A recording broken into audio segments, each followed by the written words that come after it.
الحمد لله رب العالمين. الحمد لله رب السماوات ورب الأرض رب العالمين، وله الكبرياء في السماوات والأرض وهو العزيز الحكيم. الحمد لله الذي بنعمته تتم الصالحات. ربنا لك الحمد حتى ترضى، ولك الحمد إذا رضيت، ولك الحمد بعد الرضا. صل اللهم وسلم وبارك على سيد الأولين والآخرين محمد وعلى آله وصحبه أجمعين ومن تبعهم بإحسان إلى يوم الدين. أشهد أن لا إله إلا الله وحده لا شريك له الملك الحق المبين، وأشهد أن محمدا عبده ورسوله وصفيه من خلقه وخليله وأمين على وحيه. يا أيها الذين آمنوا اتقوا الله حق تقاته ولا تموتن إلا وأنتم مسلمون. يا أيها الذين آمنوا اتقوا الله ولتنظر نفس ما قدمت لغد واتقوا الله إن الله خبير بما تعملون. Dear respected brothers and sisters in Islam, all praise and glory and thanks are due to Allah subhanahu wa ta'ala. Make sure you do your best to express your gratitude and thankfulness to Allah subhanahu wa ta'ala for all that He has given you. وَإِن تَعُدُّوا نِعْمَةَ اللَّهِ لَا تُحْصُوهَا. And keep in mind that there is hardly anything we can do to thank Allah subhanahu wa ta'ala enough for all that He has given us. But we just have to do our best to express our gratitude in words and in deeds. In words and in deeds. اعملوا آل داود شكرا. Allah subhanahu wa ta'ala asked the family of Dawood alayhi salam to express their gratitude in deeds. اعملوا آل داود شكرا. And also remember that everything you have is from Allah subhanahu wa ta'ala, and everything you need is in the hands of Allah subhanahu wa ta'ala. We are completely dependent on Allah for all our needs, and everything we have is a trust from Allah subhanahu wa ta'ala. We don't own anything in this life, including our own bodies and our own time, our own money. Everything belongs to Allah subhanahu wa ta'ala. We just have to manage it in the best possible way that pleases Allah subhanahu wa ta'ala. We're going to continue talking about the main thing that we have been all the time focusing on, is basically what is our definition of success, to be successful in this life and in hereafter, and what does it take and how can we do it. We know that our deen has a prescription for success and happiness in this life and in the hereafter. من عمل صالحا من ذكر أو أنثى وهو مؤمن فلنحيينه حياة طيبة. Allah is promising pleasant life for righteous believers. So that's what we have been focusing on, and we have been in the recent weeks focusing specifically on this cycle. They call it's a cycle that starts with you working on yourself to develop yourself, to be a better person every day, to be all you can be, to leverage and realize all the potential that Allah has given you. That's one area. That's a big work, big job, which comes under tazkiyah in Islam, self-development. Allah would like to see you every day improving, every day a better person, every day learning something new and incorporating it in your life so that you become a better individual, better human being, better worshipper, better spouse, better parent, better everything. And then the cycle goes on. That's one. Individual working on himself to be a role model, to be all he can be or she can be. And then this person will go on to build a family.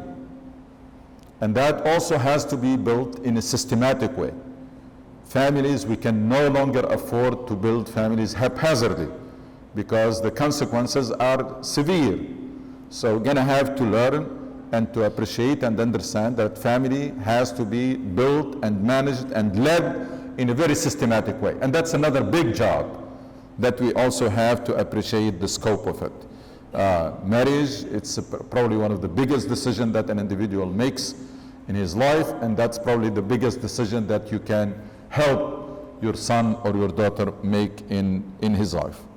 And then this family goes on to raise a child that also has to be done in a systematic way.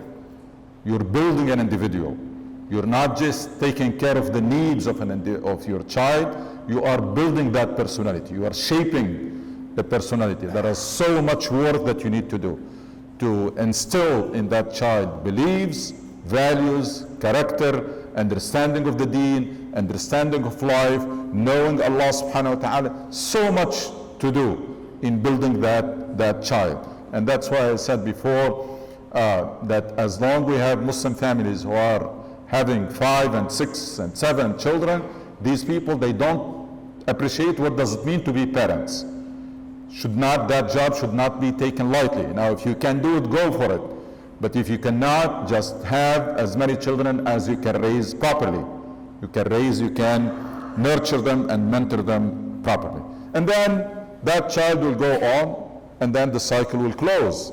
That child, beyond a certain point, then after when his parents were doing most of the work, then this child will grow up, has to get into the business of self-development. Tazkiyah. So tazkiyah, family, raising children. This cycle, if it is working properly, you will have a society that is very successful, very coherent, very prosperous. If this cycle is working backwards, destructive, then you will find a society that is backward and society that is in a big mess. And unfortunately, that's the case of many Muslim societies. It's very unfortunate that a religion that has a recipe for people to develop themselves and to excel in this life, and has a recipe for building a successful and happy family, and has a recipe to succeed and raise children, the followers of this religion are doing none of this and ending up in the situation that you know. So every step makes the next one easier. If you have 2 young people, a young man and a young woman, were raised properly and worked on themselves to develop themselves, the chances for these to build a good family are much greater. There is no question about it. And the chances that they will go on to raise good children are much greater. So we're going to have to find a way to break this cycle, this negative cycle, and make it work in the proper direction. And there is a key. There is a key that can turn this whole cycle on. There is a key in our deen that can streamline everything. Where we find this key? We find it in this deen, in our deen, and we find it in the early days of Islam. The transformation that the Prophet ﷺ did in those individuals and those families and in that community. And the community that he built and led, that prophetic community that was expected to be a model for us, not a story that we read. Is what was expected to be like the Prophet ﷺ is a role model for us as an individuals. His community was meant to be, the prophetic community is meant to be a model that we have to understand and build our communities accordingly. What is the key that will help us getting this cycle to work properly and become synergetic? One is the proper understanding of Islam. Critical. 2, the proper understanding of life. And 3 is the proper understanding of our mission in this life. It's a mission that came from Islam, and it is a life mission. So proper understanding of the deen, proper understanding of life, and then proper understanding of your mission as a Muslim in this life. What is the life mission that you embrace when you become a Muslim? So this will help us getting this cycle to work and help us become a community and become a prophetic community. A community that is, I mentioned this before, the main characteristics of prophetic community are what? One, that community was a mission-driven community. It was a community that was built to fulfill a mission. It's not like people get together in masjid to pray together. These people, Rasul ﷺ built a community to fulfill a mission that he was assigned to convey to people and build the community to fulfill that mission. That's one. Second, that community was characterized by leadership. That's something that we're missing nowadays big time. It was in the Prophet ﷺ, and then the Khulafa, those who came after him. There was clear leadership. And it's not because they become a state. Even they were always, there was always leadership in the community to the extent that the Prophet ﷺ says, if 3 of you are traveling, they have to appoint one among them to be their leader. That's an extreme example that Rasul ﷺ is mentioning. We're not talking about mission. We're talking about people traveling. Get to choose one of them. 3 people are traveling, they just don't travel like this. They assign or choose one of them to be their leader.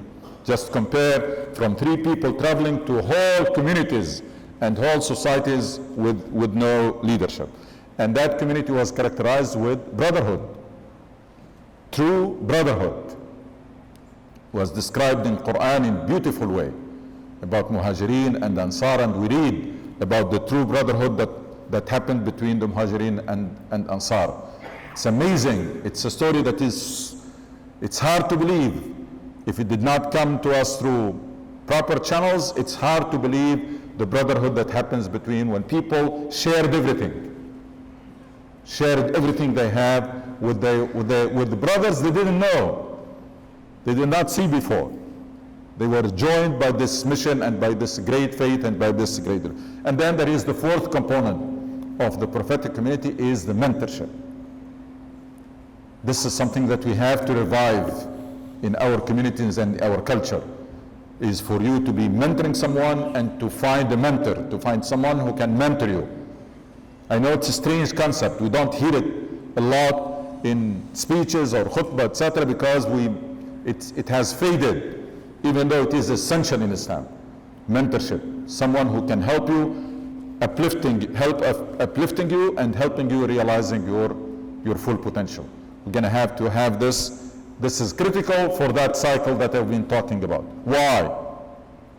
Because whether you're trying to do self-development, you need a mentor. If you're raising your child, you can do a good job up to a certain age. Beyond that age, your child needs a mentor. Your ability to raise your children diminishes and decreases as you go on. Up to they become teenager, and then go on, your ability decreases. Why? Because at that point there should be mentorship. There should be someone who is older than your child who can mentor that child, and with whom your child can open up, and then this exercise of mentorship can happen. So mentorship, which is critical for self-development, because no matter how much you do on yourself, working on yourself, when you have a mentor, that job can become easier and more effective. Guide you what to read, what is missing, what areas you need to work on. It's like when you have a professor, or when you're doing those who did thesis, when you have an advisor. Every time you go and meet your advisor, will tell you you need to work more on this part, and you have to elaborate more on this. There is still weakness in this part. That's the role of a mentor or advisor. It's critical for marriage. Imagine we establish this mentorship program and activity in our community, and you have this young man and woman are being mentored. So when time comes for them to get married, their mentors can help them. Especially if they have the same mentor, or their mentors can help them making this marriage successful, guiding them. There is always people they can resort to if they have issues or they have difficulties. And then raising children also, mentorship can help. So we're talking about individuals, families, and communities that are who are mission-driven, purpose-driven, who are striving to realize their potential, because that's what Allah loves to see you. Allah loves to see you to be all you can be. And those who are trying to maximize their impact. Maximize their impact meaning you become difference makers. People who are living here and making a difference, not just making living. People who are making a difference. This comes from realizing your role as Khalifa of Allah on earth. That's a big title, big responsibility, big job. Comes from realizing that you are a follower of Muhammad sallallahu alaihi wasallam. That's a big honor, big responsibility, big job. Comes from realizing that you are an ambassador of Islam, that you are representing not yourself, but you're representing a faith and the community. Each one of us can do something about turning this cycle in the right way, regardless of what stage in life you are in. Some people here are singles. They can start all the cycle from scratch, can start working on themselves, make sure that they succeed in their marriage decision, and then to raise good children. Some of us are married, have young children, some have older children. We are at different stages in life, but it is never too late to change things. Remember, I said where this key came from the early days of Islam. When Rasul sallallahu alaihi wasallam started to preach his message, some of his companions were singles, young people. Some were old, some they had families. And that transformation happened in all of them. That transformation to become mission-driven individuals and mission-driven families, and the whole community became mission-driven community, happened in all of them. So it is never too late to make that change and that transformation. And once we have everyone taking care of his own circle, a lot of time we get it wrong. A lot of time we sit down and we keep talking about all the problems in the world, the problems that we can do nothing about. But we forget our immediate circles, because that's where we can make a difference. And that's where Allah will hold you responsible.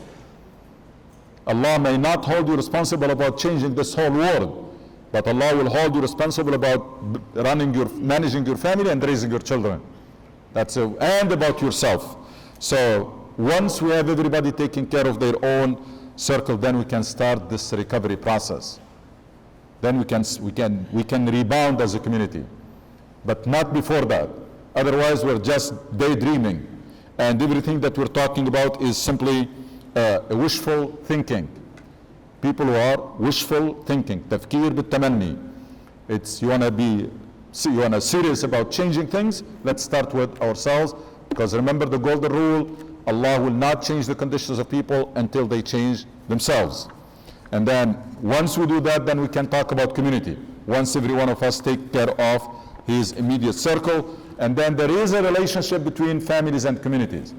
Healthy families will build a healthy community, and the healthy community will support families to be healthy and to be functioning and effective. It's a two-way relationship, families and communities, like between individuals and families. Good individuals will build good family and raise good children, and good children will grow up to build successful families. So this relationship between the individuals, the family, and the community. What happened at the time of Rasul sallallahu alaihi wasallam? What did he do? Rasul sallallahu alaihi wasallam did not have any magic. Didn't have something. Even his miracle was not like the miracles of, it was not tangible miracle. His miracle was the Quran. So Rasul sallallahu alaihi wasallam did not have any superpower. How did he make this transformation? Rasul sallallahu alaihi wasallam, what he did, he was able to commit people to a mission. That's all what he did, or that's how the whole thing started. Committing individual to a mission that will change the individual. Complete transformation. And I always remind you to read the stories of the companions before and after Islam, to find the magic or the miracle of this mission. What does it do in the individual? That you don't see nowadays. When someone converts to Islam, you don't see it. Or many of us who are born Muslims, you don't see that transformation. We didn't go through it. So that's what Rasul sallallahu alaihi wasallam did, that changes individual completely, complete transformation, transformed family, transformed community, and transformed society. You want to look for one word or one thing, it was Rasul sallallahu alaihi wasallam planting this mission in the hearts and minds of individuals. Yesterday they were living for themselves, today they are living for a cause. They have a mission. They are no longer living an empty life. They have a cause, they have a dream, they have a mission. They are what,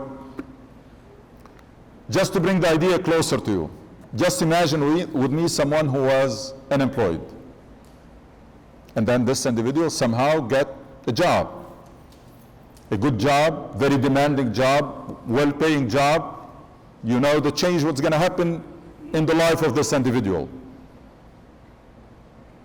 Now just imagine that this individual did not get a job. He started business in which he put all his money, all his saving, all his money, put it in that business. What do you expect this person to be compared to yesterday when he was unemployed? Now his future and the future of his family is at stake. That's the kind of transformation that happened in the companions when Rasul saw, when they embraced Islam as a mission. And subhanallah, every companion has a unique story, but all of them ended in the same direction. Some were slaves, they become leaders. That what made them, what took them from being slave to being leader? It's that mission. There is nothing else. Some were living very empty life. Like Mus'ab ibn Umair, his life was so empty, very spoiled child, and he's spending all his time about fashion and perfumes and nothing, very empty. And you know what Mus'ab ibn Umair became? Umar al-Khattab was street fighter. He fights in the street and people are watching, etc. Street fighter. That's Umar al-Khattab before Islam. But what made Umar al-Khattab the one we know, the great leader we know? It was that transformation, that mission that nowadays is needed in you and in me and in everybody, by rediscovering our deen and embracing it as life mission. Rasul sallallahu alaihi wasallam made that transformation by instilling in the minds of believers dreams. There's a huge difference between living a life without a dream and living with a big dream. What was the dream that Rasul sallallahu alaihi wasallam instilled in the minds of the companions? Inshallah, we'll come back and talk about it in the second khutbah. Tubu lillahi innahu ghafur rahim. إن الحمد لله نحمده ونستعينه ونستغفره ونستهديه ونتوب إليه. نعوذ بالله من شرور أنفسنا من سيئات أعمالنا. من يهدي الله فهو المهتد ومن يضلل فلن تجد له وليا مرشدا. My dear respected brother and sister in Islam, try to figure out yourself what was the dream that Rasul sallallahu alaihi wasallam instilled in the minds of believers that made this huge transformation. It was to meet Allah subhanahu wa ta'ala while He is pleased with them. أن تلقى الله وهو عنك راضٍ. As simple as that. أن تلقى الله وهو عنك راضٍ. These people, what was preoccupying them day and night is that moment when they meet Allah subhanahu wa ta'ala, they find Him pleased with them. That's all. And that starts from the moment of death. That's where people, they know whether they made it or not, whether they succeeded or not. That's what transformed these individuals. This is the ultimate dream. What is the immediate one? The immediate one is what?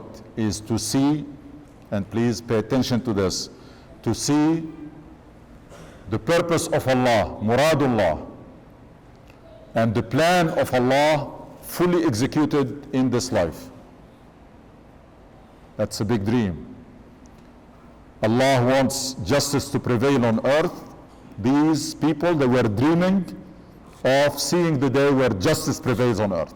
Why? Because that's what Allah, because they committed to the cause of Allah. They're no longer living for themselves. Allah wants munkar to be eliminated from earth and virtues to prevail. That become their job through the amr bil ma'ruf and nahy an munkar. Allah wants this world to be peaceful, as Rasul sallallahu alaihi wasallam mentioned in his hadith when he explained that he linked the success of his mission to the prevalence of peace on earth. حتى يسير الراكب من صنعاء إلى حضرموت لا يخشى إلا الله والذئب على غنمه أو كما قال عليه الصلاة والسلام. He said, my mission will be completed when a person will cross the Arabian Peninsula fearing nobody. At that time it was a big dream, because of all the gangs and all the very insecure. Rasul sallallahu alaihi wasallam linked the success of his mission, so he was instilling this dream in the minds of the companion. So it ended up in a very simple formula. You're working for that immediate dream in this life. You're working for the ultimate dream to meet Allah while you're pleased with you. What does it take? It takes that you work to turn that dream in this life into reality, and you keep doing that until you meet Allah subhanahu wa ta'ala and you find Him pleased with you. That's the simple and magic formula that transformed those individuals and created that great success story. These people, they came from the middle of nowhere, from very unfavorable background, in very unfavorable conditions, and they went to establish great civilization. They changed the world in one generation. Lot of resolve, lot of determination, very high aspirations. Suddenly these people who were very average and living very average life, these people, they start seeing that their responsibility is to change the world. As Ibn Amr mentioned, when he stood before the king of Persia and he told him, what are you after? He said, God sent us. Inna Allah ta'athana. لنخرج العبادة من الناس من عبادة العباد إلى عبادة رب العباد ومن جور الأديان إلى عدل الإسلام ومن ضيق الدنيا إلى سعة الدنيا والآخرة. We are on a mission. He answered, we are on a mission. The king of Persia was used to these people coming to beg for food. Just to give you background. When he asked them what do you want, that's what he expected. Because that's he used to these people coming to be very happy to meet him. And coming to beg for help or begging for food or for clothes or for anything. And suddenly somebody say, we're coming to save you. Why? Because we are on a mission now. And what is our mission? To establish justice and to free people. نخرج الناس من عبادة العباد, to save people from a situation where they enslave one another to the situation where they all surrender to Allah. And from all the injustice to the justice of Islam. From من جور الأديان إلى عدل الإسلام. This is the kind of transformation that happened then. That's the kind of transformation that is needed today. Is it doable? Yes, it is. And it is never too late. And we are starting from much better point than the point from which the companions have started. We are in much better conditions and much better point to create success stories, especially for Muslims who are in America. We have no excuse. Other Muslims, they may complain about oppressive regimes and lack of freedom and lack of resources, etc. But what is the excuse? What excuse are we going to mention when we stand before Allah subhanahu wa ta'ala for failing to replicate that success story, even though our conditions are much more favorable? It takes a will. If there is a will, there is a way. When we become serious about this transformation and about rebounding and recovery, the process will start inshallah, and Allah will guide our steps, will help us in that journey. ربنا آتنا في الدنيا حسنة وفي الآخرة حسنة وقنا عذاب النار. اللهم اشف مرضانا وارحم موتانا توفنا وانت راض عنا واختم بالصالحات أعمالنا واجعل خير أعمالنا خواتمها وخير أيامنا يوم نلقاك ومتعنا اللهم بالنظر لوجهك الكريم. ربنا ارحم والدينا كما ربونا صغارا وارحم موتانا وجميع موتى المسلمين. اللهم لا تدع لنا ذنبا إلا غفرته ولا هما إلا فرجته ولا كربا إلا نفسته ولا دينا إلا قضيته ولا مريضا إلا شفيته ولا ميتا إلا رحمته ولا عسيرا إلا يسرته ولا حاجة هي لك رضا إلا قضيتها. لا إله إلا أنت سبحانك إنا كنا من الظالمين. صلى اللهم على سيدنا محمد وأقم الصلاة.